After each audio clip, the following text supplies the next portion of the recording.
Hello, everyone. We hope you're having a fantastic day and a great time at WriteHive 2026, where we're writing the future we need for our seventh consecutive year. My name is Jesse Pohlman. I'm a moderator for WriteHive, and welcome to our event called Fantasy as Social Commentary, where we're covering topics ranging from how themes are used to make commentary all the way to what real-world events have inspired our panelists' fiction. If you see me looking down and away from the camera, it's probably me scribbling notes to possibly incorporate into later questions. If you notice any visual inconsistencies, it's because we've got many amazing panelists, and if you know anything about amazing people, it's hard to get them all in one place, so we're doing some separate recording sessions.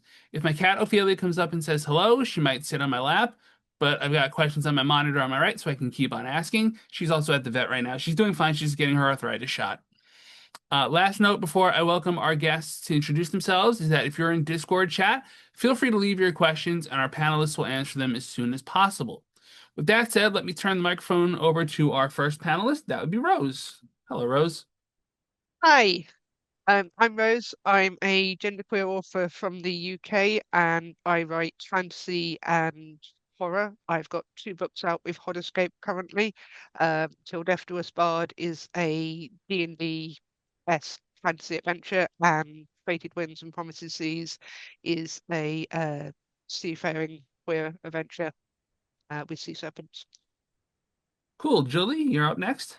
Hi everyone, I'm Julie. I'm a dark fantasy and horror author. I have two books coming out this year. One is a sapphic gothic horror called The Wives of Herrick Hall, which came out last week. We're recording this in May, so it will be out for a few months when we see this in July. But it's a sapphic gothic horror that uses like the haunted house like trope as like a metaphor for the patriarchy.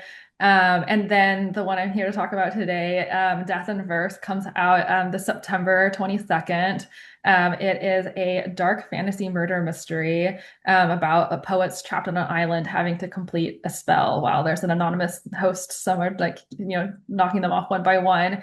And it kind of like really grapples with like the politics of like power and like kind of re-envisioning like what our world might look like for the better or worse if we had magic in it. Excellent. Marv, you're up next. Hi everyone, I'm Marve Michael Anson. I'm a Nigerian author. I write fantasy and speculative fiction. My trad debut, First One of the Sun, not Fantasy of the Sun, released last year, so October 2025. Its sequel, Heir of the Shadow, is out November 2026. Because I missed the deadline. And it basically is I refer to it as what I imagine life would be like if the Yoruba Empire had continued to exist without the influx of or influence of colonization, but with the infusion of magic. And Shepard, you're up next. Hi, I'm Shepard DiStasio, and I am a trans non-binary, yeah, I don't know. It that's such as gender. Trans non-binary, I don't know. And disabled author. Um, and I write predominantly like trans and disabled fiction. Veilless in Gold was my indie debut. That came out in 2023, which is so wild to think about now. Um, and it was about what it means to be the remnant of empire and what is the responsibility of one who is left over, and do they have a place in what is revolution? And the answer is no. You're the remnant of empire. If you want empire to be gone, you have to get rid of it, all of it. With chronic illness as a magic system, so the diverse experiences of what it means to be chronically ill, even if you have the same illness or the same disability, and what, like, the joys of that. And then right now also with my agent working, we're on sub for a trans gothic retelling of Great Gatsby, that we've been on sub for a while, but that's okay. Such as traditional publishing, and working on as well a new fantasy series about chronic illness, specifically psoriasis and arthritis, and dragons, because of course dragons are cool. So yeah. Sure. Thank you. Thank you for having me. My name's Annie McCann. I am an Indonesian Australian Muslim author based in Sydney, Australia. Specifically speaking, I'm in the western suburbs of Sydney. So, for those who may or may not have heard of a suburb called Parramatta, well, it's actually more of a city now, that's where I reside in the Parramatta, Western Sydney area. I have a short story background, so I wasn't always an author. My book, My Harimau King, debuted about a year ago now. And that is a time travel fantasy that starts in Western Sydney, of course, and it transports back in time to the ancient kingdom of Pajajaran, which is the ancient kingdom of West Java, Indonesia, where my mum and my ancestors of my family are from. As I mentioned before, I was a short story background, so I've got about 6 short stories that are published and they're available worldwide. But before I got into all of that, I was the founder of a network of readers called Readers Review, which I've been running for 17 years. And that sort of evolved from being a book group to a community of creators, writers, artists, and the like.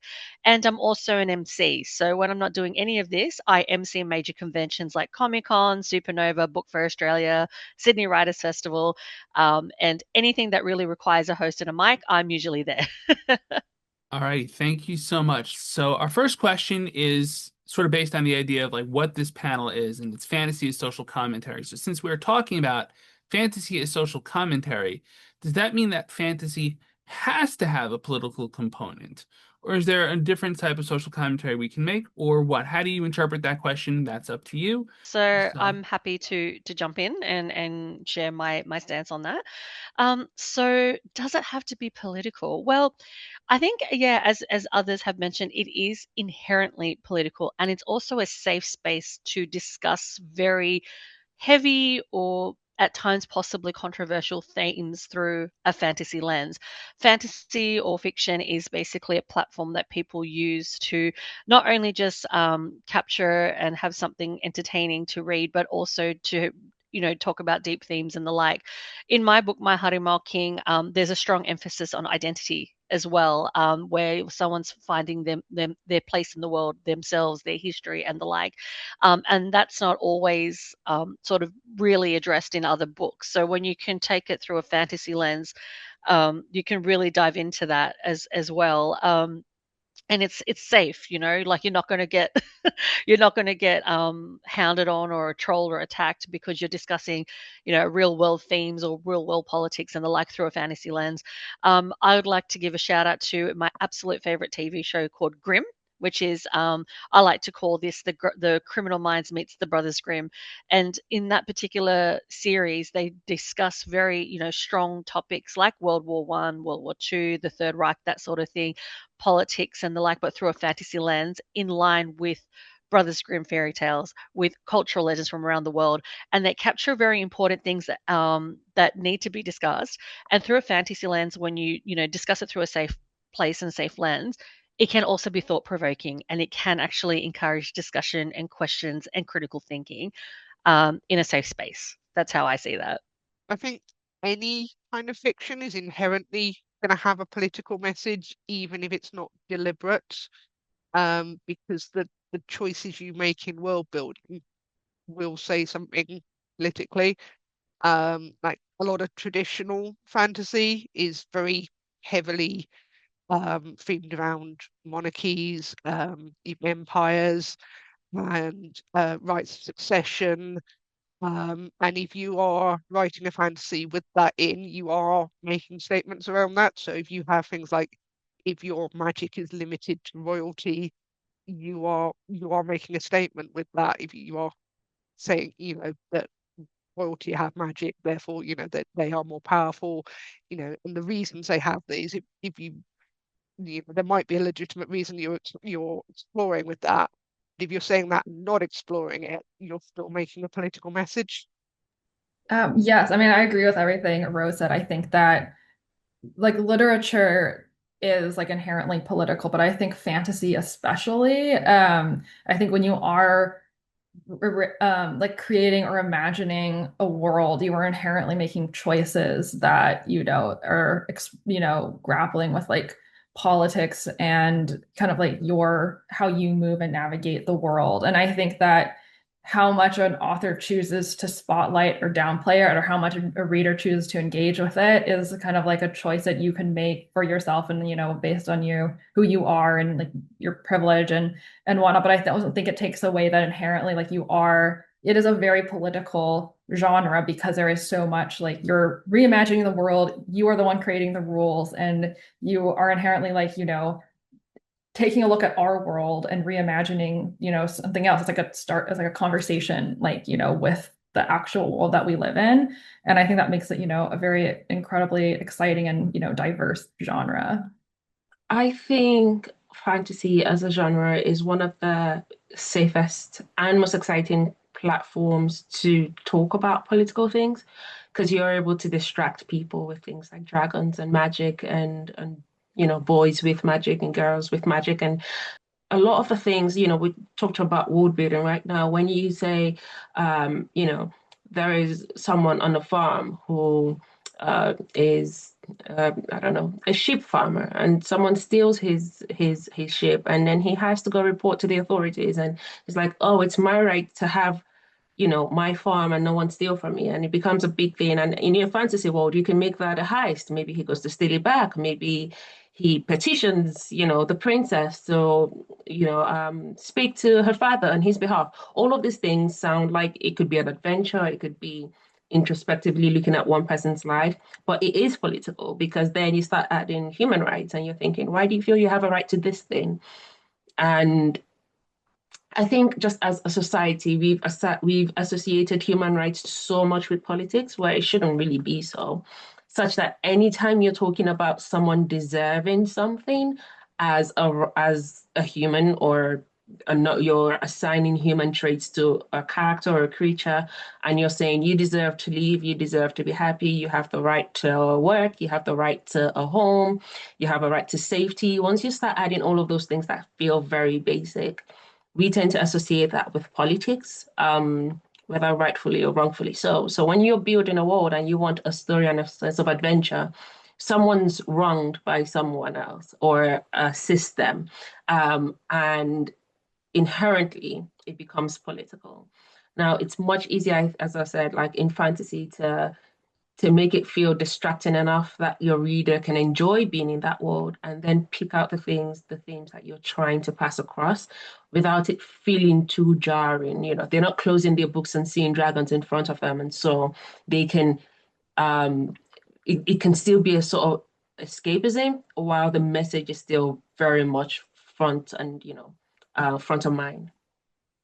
Yeah, I just not to be like that person who's like, I'm gonna echo everyone else or piggyback, because I think all of you guys just said exactly that, and it's so brilliant to listen to you guys talk. But I think like even the idea of like saying I fully agree that the very act of reading and writing has been politicized for thousands and thousands of years, like for as long as we've had the ability to record writing and to read writing. It's been sequestered to like the quote unquote upper echelon, whether that is by race, class, or like status. And so, or even by like access to language, and who gets taught language and who has the right to like the right to write. And I think too, like when people want to say like, oh, this isn't political, like this is just a romantasy, or this is just a fantasy, or this is just sci-fi. I think the very stance of saying it's apolitical is a political stance, because people want to take the aesthetics of certain political movements or certain political actions that have historically been within like Black and brown communities, indigenous communities, within like the queer communities, and like thinking of like Stonewall, or like all of these things have been real historical movements and events. And then sometimes people want to say, well, it's fantasy, so it doesn't matter. But it's like it does, because you're taking from real history, and you're using those movements to then claim that you've written this apolitical world that has no bearing on the world around us. But if you're writing like a fantasy novel based around genocide, it exists here and now, and we see it in history, and we see it in our current day and age across the world. And so when people claim that fantasy is apolitical, or that their fantasy is apolitical, I don't listen because I just think that that is in and of itself a political stance. All right, I love it. We got the act of reading is politicized, just the act of reading. That's very true. I like dragons as a distraction. I like the choices and the spotlights that we make. I like that world building. I think we're going to come back to world building a little bit later with one of our later questions, because that's kind of key to the idea of like where we get our world building from. Because we get our world building from the things around us and that sort of thing. Our next question on the list of questions here is, what are some examples of fantasy themes? So in other words, we got the gist. All right, fantasy definitely has a political context, definitely has a social commentary context. Cool, we're all agreed. Awesome. Now let's get into something a little more grainy and the themes that we use, themes being like the main ideas that we can tease out of a literary work. Like Code Geass, for example, not so much fantasy, but more sci-fi anime, has the theme of like, you live by the sword, you die by the sword. It was one of the themes I drew out of it in a very microcosmed way. So what are some examples of fantasy themes relating to real world commentary? Yeah, so one of the things I was thinking about specifically at least was like, oh, this side with Velas and Gold, was death of language and like eradication of language and like religious beliefs, and mostly because I was, I did classics for my master's, and so the whole thing was Edict of Milan, goes and kills these ideas of polytheistic beliefs, and these stories are no longer allowed to be taught in the way that they once were. But another thing I was thinking of was empire, like as I said in the intro, and what does it mean to be a remnant of empire?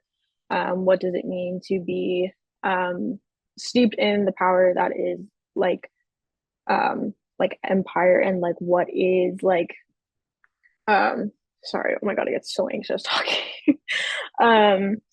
So apologies if I ramble. But like what it means for Drake, the main character, to be a remnant of this empire, and to, magic is something that everyone is, able to have, but there is this idea that there is a purer magic, and that is sequestered off to the ruling family. And then what's it mean for Drake to have to like come to terms with their realization that they are part of the problem, that they are the problem because they remain and they continue, and they, in that remaining, they do not acknowledge that they have to be gone, that there is no better world with them in it, and not to be like doomerism and gloom about it, but that is simply the sake of it. You cannot get rid of something and like just rebuild and make it all better. You have to get rid of these oppressive systems, like completely raise them to ash, and then we can focus on better worlds and better systems, because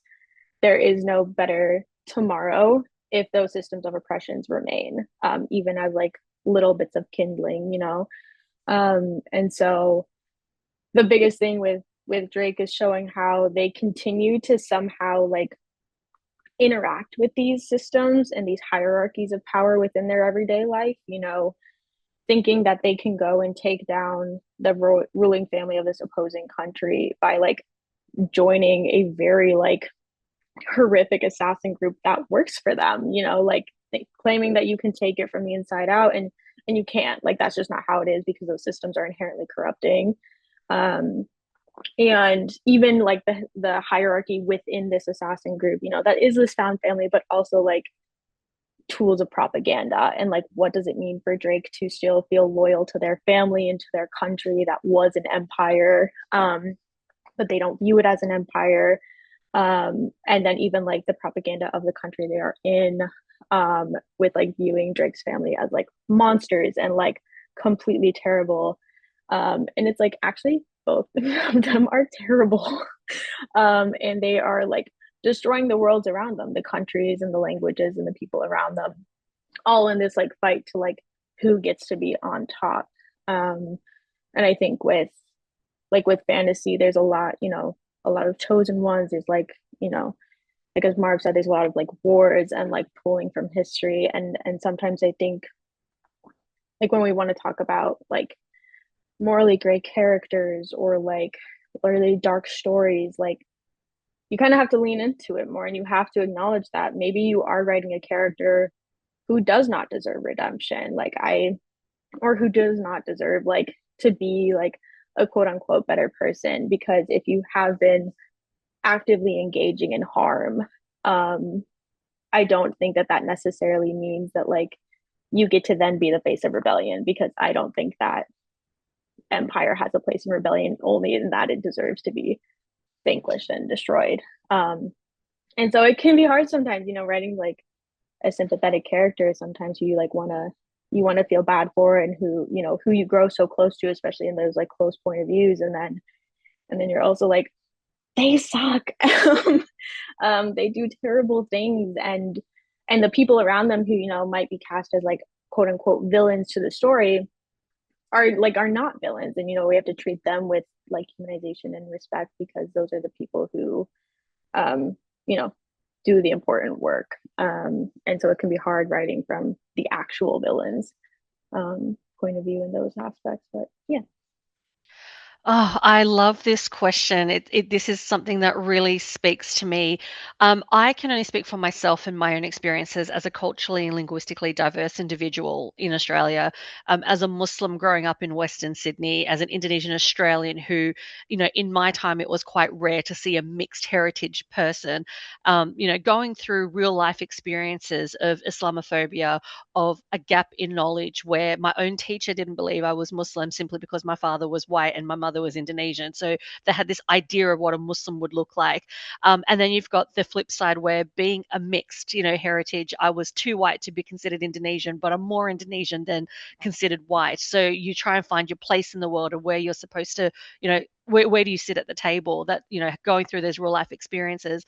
And then you've got the misrepresentation and the lack of representation. So you've got lack of representation where, for years I've looked for an Indonesian representation of some sort in fantasy to no avail. And that was sort of my trigger point as to why I wrote my book and started writing my short stories.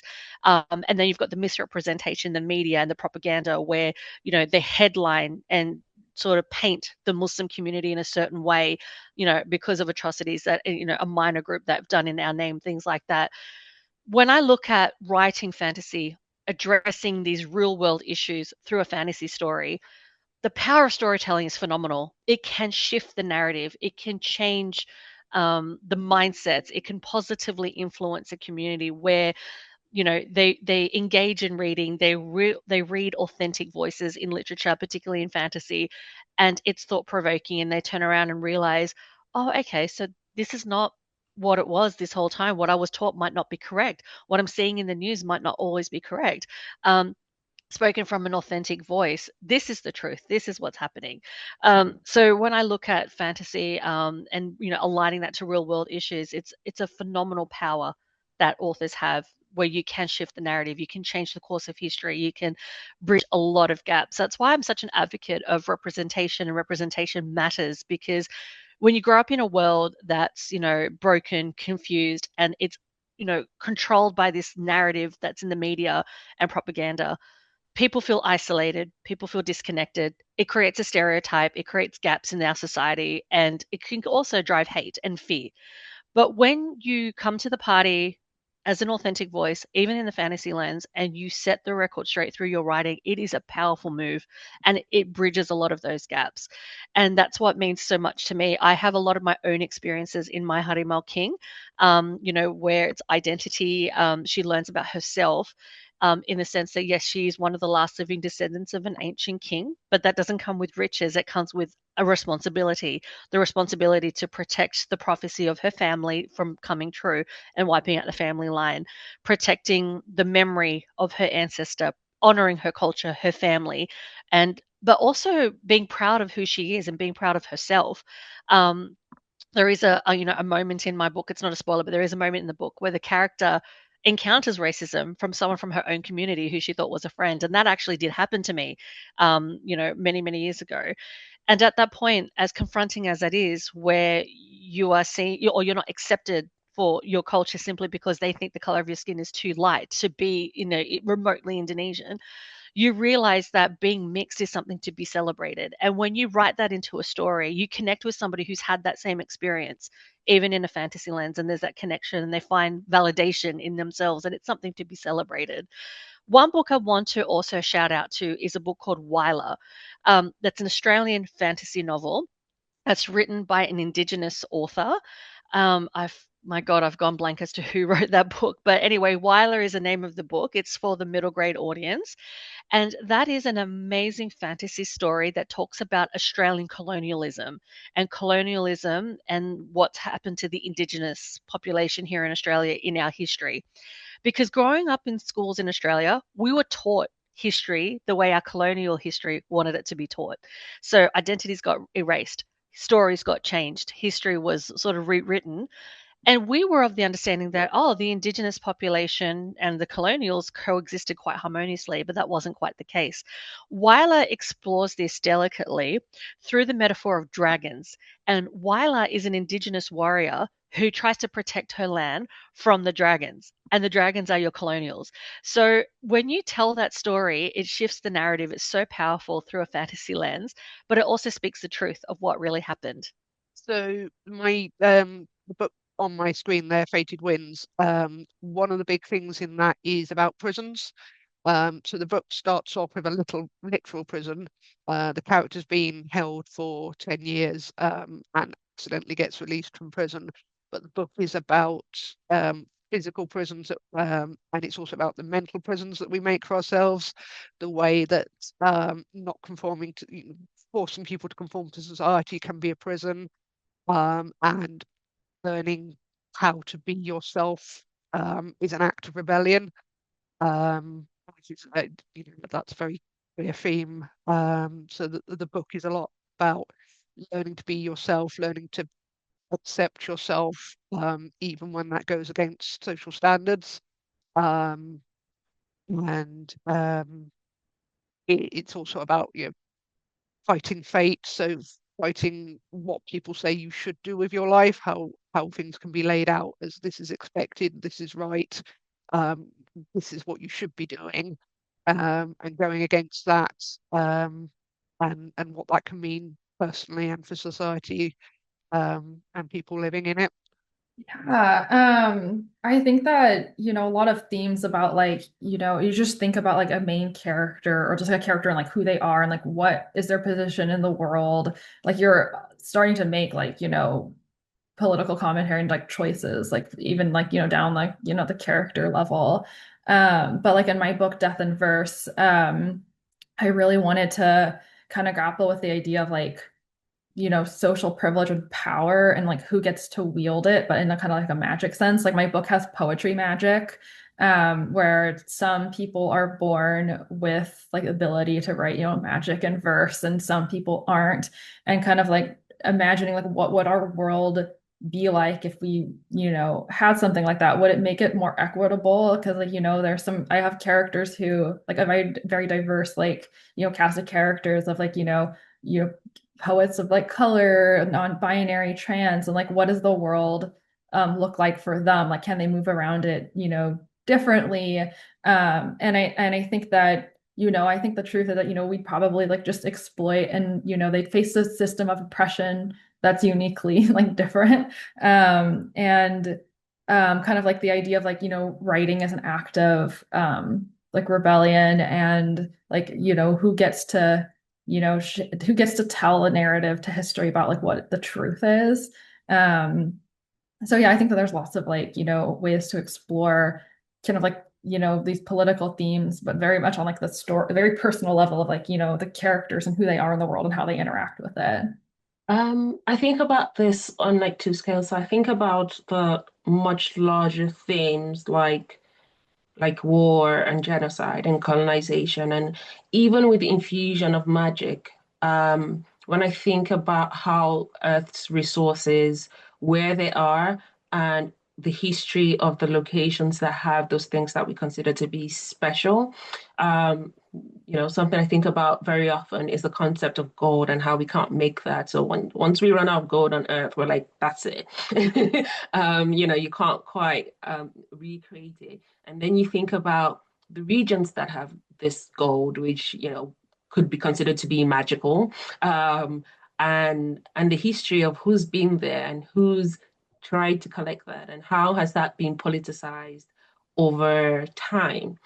And I think about that in fantasy setting. So I was reading this article about Game of Thrones a couple of days ago, and that's because I think this talks about how Aegon's Conquest is going to be a TV show.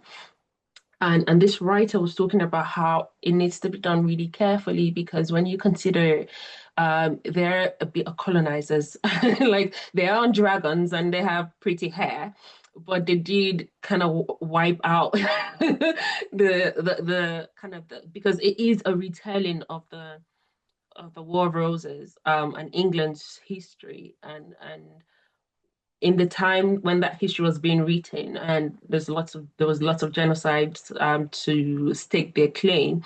They didn't write it as that they were genocides or that they were doing anything wrong. It was more of an adventure. It was a fun way to expand your land, and the Norman conquest and all of these things. And in recent times, historians are looking at that and they're saying, yes, that was actually a genocide. Like this form of imperialism. Perhaps is not the best. And you see that a lot in fantasy stories where, you're having characters who are, going to a new land, and the interaction with the indigenes of that land are shady at best. And that's because sometimes you can tell that the writer is almost trying to replicate history from the victor's perspective, in that which is why, we care so much about, coming back to Game of Thrones, we care so much about the Targaryens, and we think, does he love his aunt or his mom or his sister? And the family drama just kind of gets us all into it. But not very often are we thinking about the people on the ground and all of the victims of the dragon's flames, and the victims of this one family's, internal issues and problems. And so when I think of things like that, and because many fantasy settings are in a version of a medieval setting, so they're almost implanting everything else. So you're implanting the idea of a monarchy, the idea of this family or these people's feelings at a higher scale than the people who are being impacted by the decisions that these people make. And that just right off the bat makes it a very political thing, because then whose eyes are you writing from? And, we have the hero's journey where there's this one person who's, again, the fanboy thing, where you somehow have special powers and you're operating this thing, but to what effect? So when we consider the change that this one character is going to make in a world that has been established to mimic history, we are telling inherently a political story. Okay, awesome. See, I'm exercising how to do themes. So we're going to go from themes to subgenres, which often have themes within them, but are also subgenres. Fantasy's the genre. Subgenres would be things like steampunk, maybe, or etherpunk, which I just learned of, spelled AETHER punk, which I seem to write within, apparently, and have been since 2006. I don't know. And there are many other subgenres of fantasy, like dark fantasy.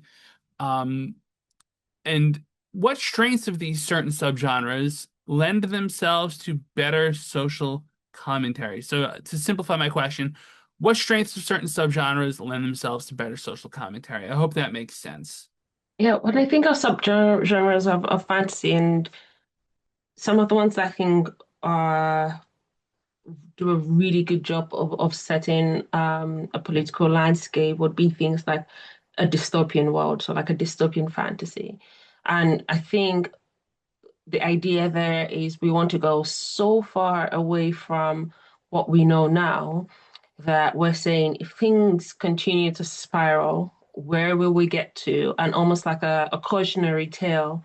Although in today's landscape, it feels like dystopian things are happening every day, which is not fun. It takes the fun out of it if it's actually going to happen.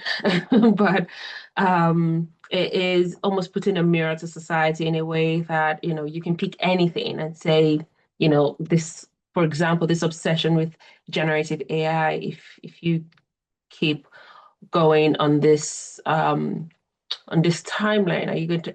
what are you going to end up with?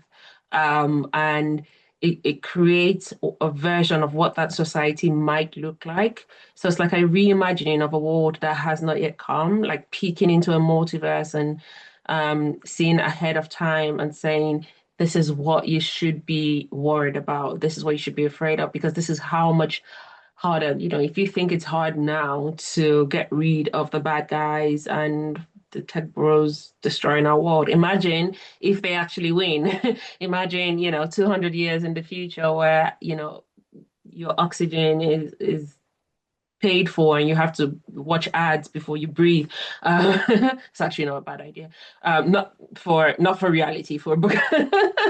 um, but things like that, and just thinking of the most dramatic and sometimes ridiculous things, and forcing readers and people to consider what life would look like. And that falls under political again, because I think just human rights falls under political things these days. But I do love what that genre specifically is able to do with collapse of system, rebuilding a system, or allowing a system get so bad that the hope of rebuilding or seeing the light is just, it feels so dim.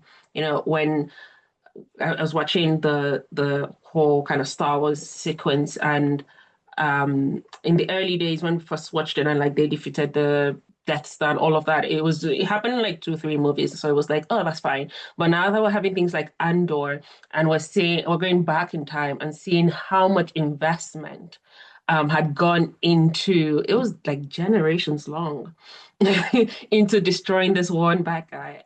Those kind of like really epic scale, fantasies or subgenres of fantasies really, I think it is a really beautiful, immersive way to see something that's really scary, but also sticks at the back of your mind, such that when you see things that happen in these stories reflect in real life, ideally there should be a beacon in your mind saying, yeah, that's empire talk. Like, that's a little propaganda.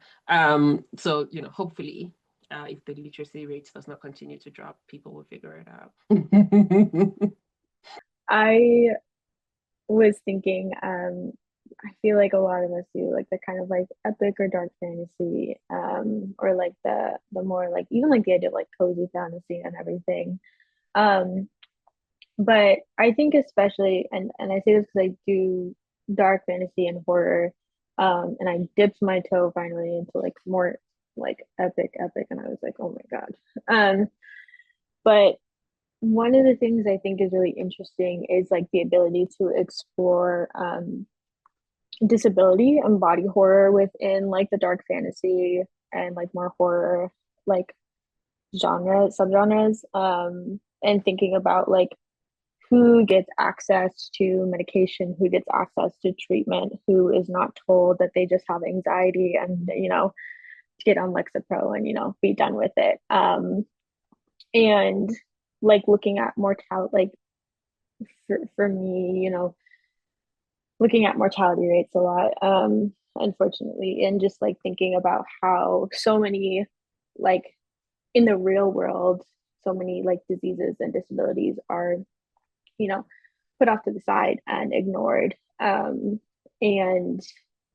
it's just like it's a catharsis almost to explore that within dark fantasy, and because it is kind of like a body horror in like real life, to look at your body and to think, wow, like this is a rejection, like it feels like a rejection almost. The very act of living feels like rebellion sometimes, and the ability to keep persevering, and thinking about specifically like pandemics, with COVID still being here and still disabling and hurting and killing so many people. And like we're looking at the way in which MECFS has affected people, the way that long COVID has like worsened disabilities or worsened people's abilities to get access to healthcare. Like for myself, like that has been a very, very big thing. And so when I look at like dark fantasy, for me, that's like the perfect place to explore these things, because it is horror to sometimes experience these things. And there is always like, yes, disabled joy, but sometimes we do not have the spoons or the energy to like feel that joy, especially in a world that clearly does not care for us and wants us to perish and to be gone. And like this eugenicist rhetoric that is really pervasive in today's like common lingo, you know, certain words coming back into fashion and people not checking other people. And so I think like dark fantasy is like I love writing a disabled main character. I love when disability is interwoven into like very world building.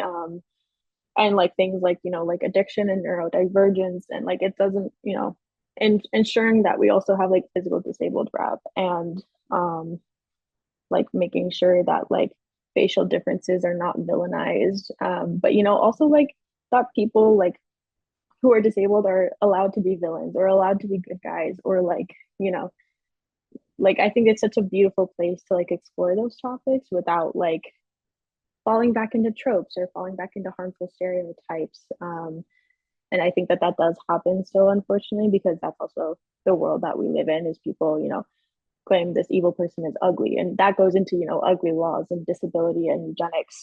But also like, I don't know, yeah, I love disabled people in fiction and fantasy. And I do think that there is a weakness in certain subgenres of this idea of curing disability still. Like, you know, we want to talk about that there is no, you shouldn't have to like be able to like regrow someone a leg if they're an amputee. Like, why don't we like create prosthetics? Why don't we have wheelchairs? You know, like why don't we have mobility aids within fantasy worlds? And I think like that's such an interesting thing that people can use fantasy and like etherpunk especially like to like explore those different avenues of like what it means to become an accessible world, because disabled people have always existed.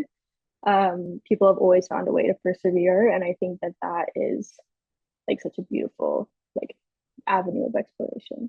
Sure. So when I look at fantasy, fantasy is a very broad genre on its own. But when we have a look at subgenres, it can actually help, you know, dictate settings or the tone or specific magical rules and plot themes, and it can help drive a reader to finding that what connects with them the most. So, you know, for example, if we're looking at dystopia fantasy, you know, that was a setting that I loved reading at one stage, but when the world got very real for me in some aspects, I sort of, you know, walked away a little bit from dystopia because it was just too real for my liking, and I like to read for escape. So I can, you know, I mean, I love my dystopia and I probably will jump back into that one day, but I did walk away from that because it got too real at one stage. But from my perspective, in terms of like being a fantasy writer myself, the subgenres that I tend to look at would be possibly more urban fantasy. I think is probably where I'm a little bit more aligned, where, you know, we've got mythology, we've got folklore, we've got cultural history and legends, but it's in a real world setting, in the urban setting. In my Harimau King, Sumaya Jackson's from the western suburbs of Parramatta in Western Sydney. She goes to school every day. She's got her cousin, she's got her two best friends. And things start to change because of real life drama, where her mum and her cousin's dad, so her uncle, they're constantly fighting, and it's not happened before. It's not something she's ever seen in her family before. And it just gets out of control until one day they discover, well, first somebody goes missing in their family, and then the next thing they know, they discover something that you would think would belong in a museum.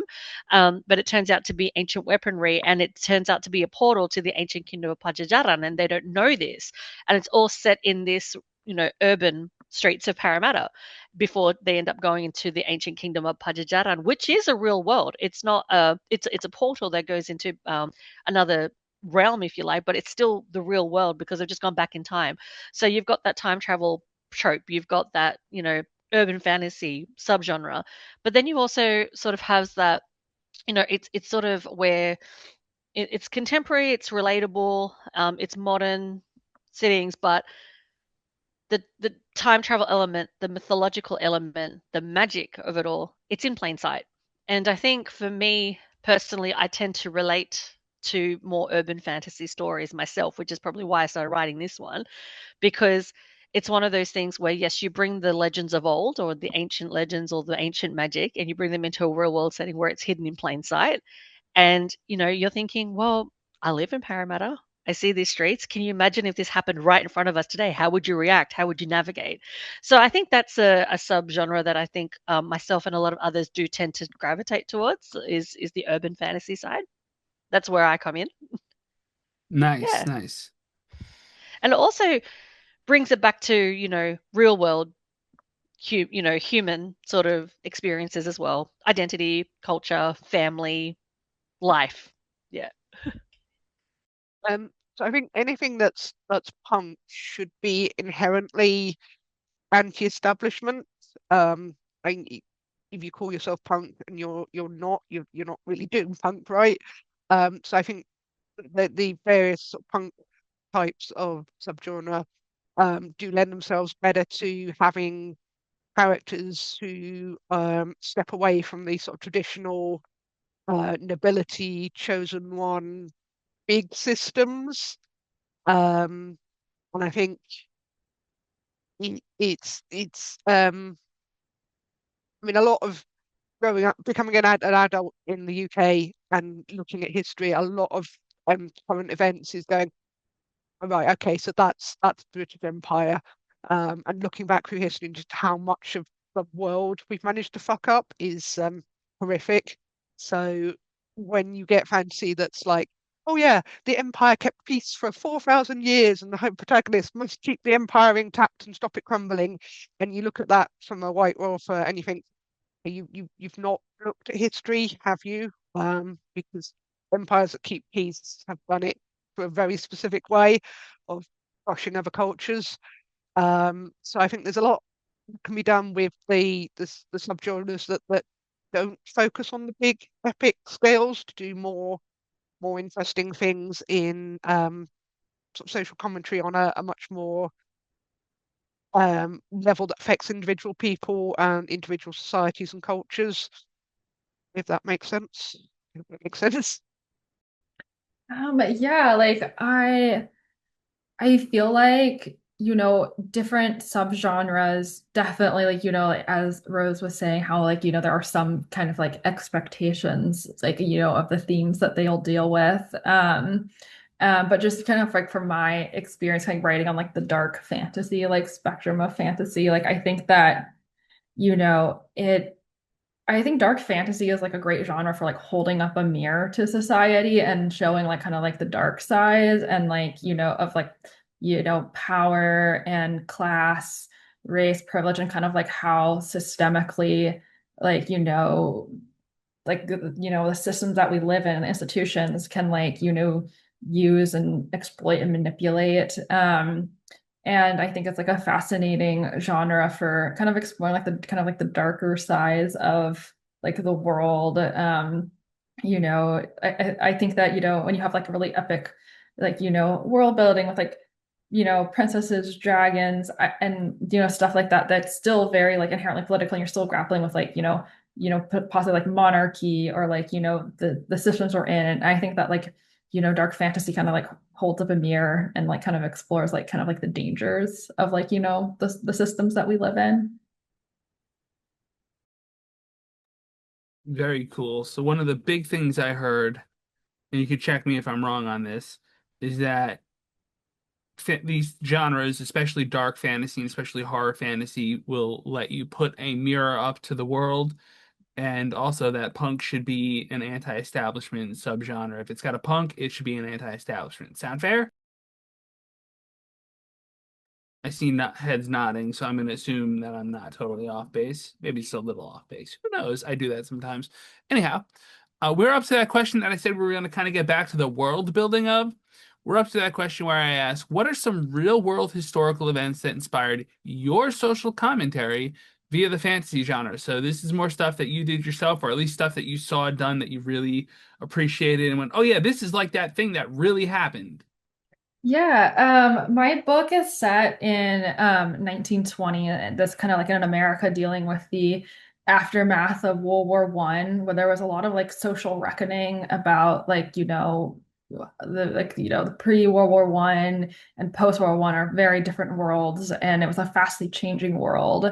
Um, And in my world with poetry magic, it was also the first time that poetry and magic was used in warfare, and kind of this reckoning of like what place does magic have in the system.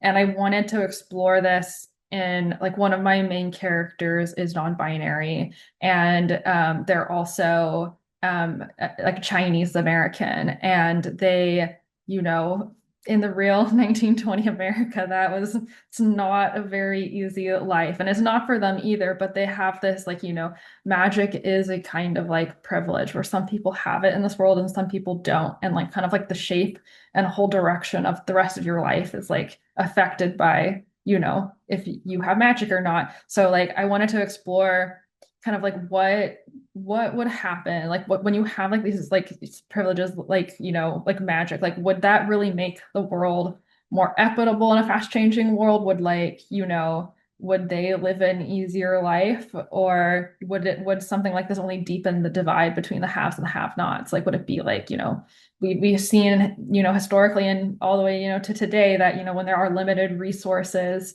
they tend to get hoarded by like the top, and it doesn't come down, it doesn't get like distributed equally. And so I think that magic would probably be the same, and it would also like like affect like how people are used by the system and kind of like exploited and manipulated. But yeah, I was like very like interested in like setting it in this time, just because like I write a lot of historical fiction, and I just really am interested in like times of like huge like social upheaval and change, and it's often spurred by terrible things like war and violence and genocide and stuff. And I think that especially with what we're facing today, like the horrors, like we're really overdue for a lot of social reckoning, and we need to be grappling with these issues. Oh, yes. So my book's set in the Yoruba Empire that existed, well, still exists because we're here, but in how the Yoruba court specifically works, with the king and having wives and heirs, and one of the questions the book's trying to answer is, what succession looks like, in a place where there isn't like a direct heir or anything like that. But another thing I wanted to mention that I added to the world building in this place is because there's magic. So I talked about the infusion of magic. Um, in this world, or in this book, everyone has access to magic. So everyone's able to access the magic of the sun. And for me, my question with this is, if everyone has magic, because we always think magic will solve everything. So if everyone has it, then what is there's always going to be I feel like there's always going to be some sort of inequality. Like there's always people or someone who wants to be like, I'm still better than you in this one way. And I wanted to see how that would play out in a world where there is that equal grounding. So the world building addresses this, like, everyone has access to the magic of the sun. However, because in Yoruba law, because this is pulling on Yoruba myths and histories, in Yoruba law, you are able to be deified as a person. So gods can choose you to kind of join the pantheon after your death, or just kind of take you off the world, or things like that. And so because of that, and the fact that gods would have been humans first, or at some point, or visited, if you think about Greek myth, so slightly similar to something like that. There then beliefs that they can be scions of gods. And so there's this secondary magic where people who are scions or descendants of gods when they were on Earth have access to a different kind of magic. And I've referenced this as old magic in my world. And so there's then this role that the governing party has, which is like the royal family and the priest and all of that. And it's that if you have access to old magic, you can't use it. So the blanket rule in the kingdom is, if you're born with the magic, you can use it. If you have to learn it, then we kill you. So if you have to say spells or anything like that, so all learned magic is banned. Anything you're born with, that's fine. And before them, because you can't really choose who's like a scion or which scion or descendant will have access to old magic. And so because of that variable and they're not able to control it, they feel like if you already have magic of the sun and then you have something else, then you're just going to revolt against us and we won't have that extra firepower. And so they go the extra mile by like beheading people and being very strict about it. But they also want access to this magic. And so they physically a bit gory, but I make it nice in the book where it's just like a drink of wine, but they drink the blood of these scions because the gods will only answer to people who have their blood in them. And so they have like their fancy vows and they take a sip and then say their spells. And it's like masquerading as the signs of the gods, even though it's against the rules. And so you're saying here, everyone has magic, everyone should be fine. But because there's a small subset of people who have this extra connection, it completely changes the rules of the kingdom. Like the entire kingdom is almost structured in a way where people who have access to old magic just cannot use it, but they will feed on them. It sounds more gory when I say it like that than is represented in the book, but that's basically what they're doing.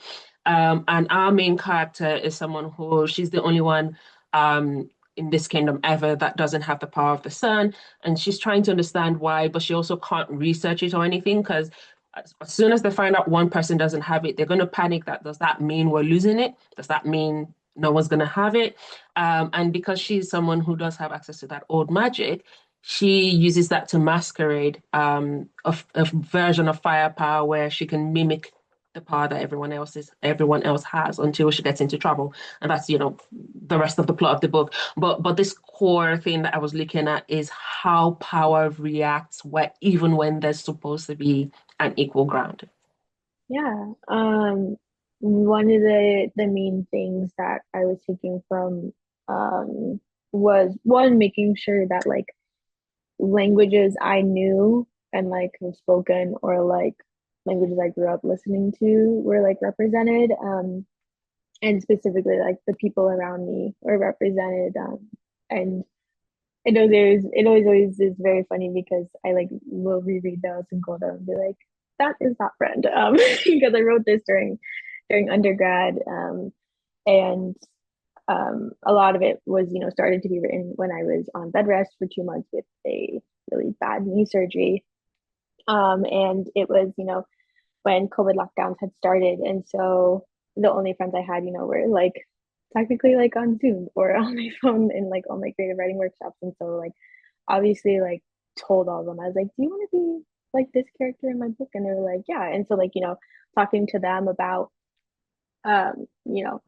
what was good representation of like their countries and their cultures and their languages. And then also like including the stuff that like I've spoken, there's Arabic in there and there is like Latin and Greek. And the biggest thing like setting the stage for the novel was the like moving of empires, and like what like I had like Attica or like Attic Greek, and like that empire that was there for so long, and then moving into the Roman Empire, and specifically like getting influenced by the Edict of Thessalonica, and how this then produced this wave of like purging heretics, like within the Roman Empire, and like specifically within Constantinople, and like seeing how religion and language were basically dissolved because they did not adhere to the orthodoxy established at the time. And then also looking at then the rise and solidification of the Ottoman Empire. And so like all of these places like followed all very quickly within one another, like attacking one another at their tail ends, and throughout history as well, and kind of like putting them all together and like what would that mean if there were three huge empires trying to dictate religion, trying to dictate language, trying to dictate people's bodies, and what is happening like with the magic system, and what does it mean to view magic as not only a tool of empire but also something that like regular people had access to, and what does it then mean for like the quote unquote peasantry, like or the working class to have access. And then like in the face of like an empire who's like, we don't want you guys to have magic, what does that mean? And it usually means like basically culling, for lack of a better word, because those are people you cannot control, people who are wanting to fight against these hegemonies and these laws. And so that was like the biggest thing for me, was like trying to look at this almost comparanda of like, what does it mean of these three places existing at the same time, and what does it mean for one place to be defeated, and then like fighting to like the people who are fighting for this country to come back, do they want it to come back in the way that it was, or are they fighting for like a better tomorrow, that tomorrow that does not have an empire seated at the center of it. And like in the sequel for Veil, which will come out whenever I can find the time to write it, even though my deadline's passed many times. The like ways in which we have to contend with the fact that there are going to be people who are so devoted to this new day, that they are devoted to the new empire, they are devoted to these countries that have come in, filled the streets with propaganda, and they think, well, these people are going to save me, like they saved me from this empire. And it's like, well, you're still with them, and within an empire, you are doing the work for them. And what does it mean to have your neighbors be someone who is willing to rat you out, who is willing to send you to the gallows so that they can save their own necks, because now they believe in these like state spread lies. And also like treating disability like as disease, which was a very common thing, was that if within the Mediterranean world, there was this pervasive idea that disability was something that was potentially contagious. And then this is repeated throughout history over and over and over again. The idea that if you have this, then you are like forsaken, or you are not someone that should be allowed to live. You are a heretic. They're just like, I trying to like also like at the same time like take this very specific like issue, and then in the same way that the world does now, in the same way the world did then, have different like viewpoints of like the same issue, and like the same issue on language. Like some places are going to be more open to allowing this language to exist. Some places are going to be more open to like religious freedom, so there's like specifically in like Western Asia, this was like a huge thing, was that there was this more sense of like religious freedom. Thinking of the Achaemenid Empire, like they allowed like for so many religions to exist within them at the time, whereas like the Roman Empire was like, you are Catholic, or like these subcategories of Catholic, and that's it. And if you are not, then you're either going to be re-educated in religion, which was usually torture, or like you were going to convert, you were going to like, or you were going to die. And so thinking about those kinds of different aspects, like especially like as a Muslim, like thinking about the ways in which that still is such a pervasive idea today of like you have to be Catholic. And that is, I think Catholicism is such an interesting topic, because it is usually at the like that is usually what is at the head of like fascism, and specifically like white fascism. Yeah, I get so like I can talk for ages and ages on this topic, but specifically like the ways in which religion will prop up fascist governments and will prop up fascist empires, and people will listen because if God says so, then God says so, and who am I to go against God? I'll have to say, in my book with my Harima King, when I talk about real world events or real world experiences, I'd have to say identity probably would be the one that inspired it the most. So, to give you some context, as I mentioned before, I'm an avid reader. I love fantasy fiction, particularly stories that are derived or inspired by cultural mythology and folklore and legends from around the world. And I spent years looking for one that would have an Indonesian representation, so much that I even asked author author friends, would you consider including an Indonesian character or an Indonesian mythological creature or a legend that I would be more than happy to sensitivity read and consult with you with, just see it on the shelf. And that never happened. So that's when I made that decision to pick up the pen and write. So that was sort of phase one, to, have that seat at the table, have my culture, my history, and my family represented and honored in some way at the table. But then writing the character like Sumaya and her family, being that mixed heritage, mum's Indonesian, father's Australian, two worlds coming together. That was my own personal experience being born into that family and having the best of both worlds where my family are across borders, but we speak Bahasa and English all together and all the time. And that's also reflected in the book because that brings out a real reflection of the community that we do live in, that it is bilingual or multilingual, that people break out into different languages and retaining that authentic voice where you don't have to translate everything, but you write contextually so even a non-Indonesian speaker can access your story and they can learn about your culture and be your sort of that gateway, if you will, to an Indonesian culture or to the Indonesian language. But there's also that other side of it where there is a character in my book called James who is Sumaya's best friend, and he ends up in Pajajara like the rest of them when they transport back in time, but he struggles physically, navigating this world where he can barely breathe in this world. He's struggling so much just to get by, and that was a metaphor for my father. He's very he inspired the character James, but it was inspired by my father being the only Australian that married into the Indonesian family all those years ago when he was living in Indonesia. He was like a fish out of water. Imagine being somebody from Australia who's never met an Indonesian before, suddenly winds up in Indonesia and you're still learning the language, you're still struggling, you're still navigating and finding your place.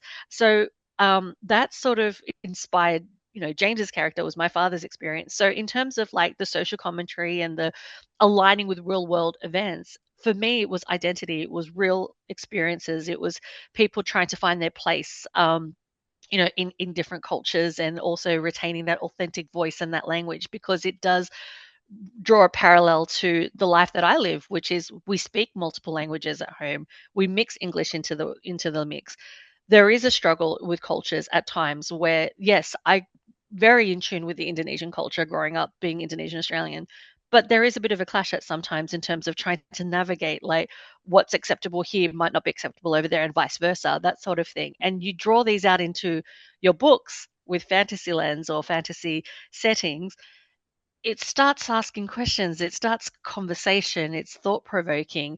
And if I had $1 for everyone who came to me and said, I didn't know anything about Indonesian culture until now, and they start asking questions or they want to look things up, yeah, I would be a very rich person if I had $1 for every time somebody said that. So it's very great. powerful. It's very, very powerful. Story is powerful. So I mean, I haven't really gone for any kind of like real world sort of historical periods or events in my book, but there is a lot of feeling around the sea as a way of escape in my second book. So and the idea of the pirates and one of the earliest forms of same-sex marriage was pirates and makelage. So there's playing around the idea of the sea being a place where you can be yourself, and a place where you can be openly who you are. I play around with a bit. Yeah. I mean, I don't like, as a white British person, drawing on history a lot because we are bad guys in a lot of it, and Okay, fair enough. I don't feel like the sort of people whose stories you necessarily want to hear are coming from me. It's, we did an awful lot of bad shit over history. I can totally appreciate where you're coming from. That's fair. Speaking of fascism, we did a very interesting thing. I had the opportunity to interview Sean Morrissey Carroll for last year's Write Hive, and we talked about the history of fascism. So that's one you could probably go on YouTube and check out at your leisure. Just a thought. It was fun. So we're up to the final stretch. We're getting to near the end. We've talked about how historical events influence fiction, and now we're up to one of the things I do for like every panel that I host, which is if someone could only take away one thing you've got to share from this event, what would it be? In other words, like, hey, I've said all of this stuff, it's all important, but like the one big takeaway I have for you, dear viewer, is this. We're going to go with Rose first. Okay, so my one big takeaway is that your world building choices mean things, and that you should look into what exactly they mean, and what effects that has beyond just the plot that you're talking about initially. So, if you have an empire and you're saying this empire must be preserved, what does that empire mean to the countries that have been consumed by the empire? If you have magic that's only royalty, what does that mean to the common people? If you have magic that's gender-based, how do trans people fit into that? Or how does magic affect disability? If you have different cultures, are you making them, are you rounding all of them out, or are you slapping an aesthetic of other people's culture over that? What does that say about you and how you view them? So yeah, I think it's when you're building your world, you need to fully build the world and consider the options rather than just focusing on, the people who look like you or act like you, because your world, unless there's something gone very wrong, will have queer people, disabled people, it will have people of color, it will have rich people and poor people. So what does your world mean to those people who aren't, straight, white, abled? Um, and how does it change for them? Because if you're not considering that, your world building is going to fall flat to a lot of people. Yeah, I mean, not to be too obvious, but I'd say, fantasy is inherently political, but that's also one of it's the strengths and joys of writing and reading it. I think that it's like if you are a fantasy reader, I hope that this kind of encourages you to more, approach the books you read with interest in how the author is engaging in that. And then if you're a writer, I encourage that, you build world and character and write fantasy with intention, and knowing what you're trying to say. And that is ultimately one of its, the strengths and joys of it. And it's fun. And as like Marv said, there's also, dragons and, stuff. And I think that it makes it a very versatile, fun genre. I would say there's a lot of research that you have to do. And I would just say to be very intentional in the message that you're trying to pass across. It is often best to, there's so many things you can write off and write on and include, and there's so many forms of injustices, but it helps to hone in on one message. Other things will kind of show up as a result of that, but it helps to understand what your core message is, what you're trying to do with this story, whether it's one that's very insular, where it's just about a family or a couple or a bookshop or an empire, understanding what you're trying to pass across and making sure that you've done enough research in that, and just making sure that also that it's a well-rounded story, that you're not writing only from the version of the victors, that you're considering all the possible angles within this fantasy world, this escapist world. I'm very much there needs to be some hope in fantasy because we do need to be able to defeat the bad guys somewhere. So for me, it is just research and having a well-rounded voice, and that research can come in form of studying yourself and reading, or having interviews with people from different cultures, different perspectives, other writers, just making sure that it's not just your own voice in your head, so you're not writing a bit of an echo chamber. I would say the biggest thing is if you are going to take really serious topics that have real world consequences with the way you discuss them, specifically considering like genocide, make sure that you are fighting just as hard for those real people who are here right now as you are for your characters. Do not say that like your white characters can, engage in violent revolution and then turn around and use really harmful racialized language against Black and brown people every day who are fighting, in the Congo and Sudan and Palestine and Tigray. So, make sure that if you are going to be using these things, make sure that you are treating them with kindness and care and respect. As Marv said, talk to people, listen to people. Do not be the only person, like in like as you said, like in your own head. Like it can't be an echo chamber, because then I think that can do some really, really horrific harm to those who you are, taking stories from. And be authentic in your writing. Consider, is this my story to tell, or is this a story that might be in better hands, and better cared for with someone else? So I would say never underestimate the power of storytelling. Even in fantasy fiction, you could write your story with a powerful message through a dialogue in a character, or the world building of your setting, or even an experience between characters or even creatures. And you can really shift the narrative. You could really change the course of history. You could really change the mindsets of people that may have drawn a conclusion on a particular topic until they've read your book and thought, oh, okay, broaden the mind. So never underestimate the power of storytelling. And one more time, just for the people that maybe missed it in the start, say farewell and tell people where they can find you. Thank you so much, Right Hive. Thank you so much for having me. It's been an absolute honor and pleasure to be part of this conference once again. So once again, my name is Annie McCann. I am the author of My Harimau King. If you were to just simply Google My Harimau King, you will find links to multiple places where you can find it.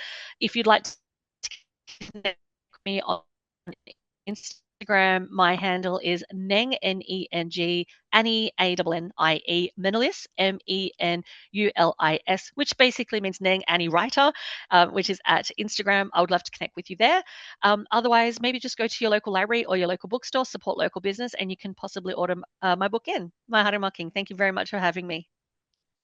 So you can find me online. I'm Words of R.A. Black on most social media sites except Twitter, because we don't go there. That's the bad place.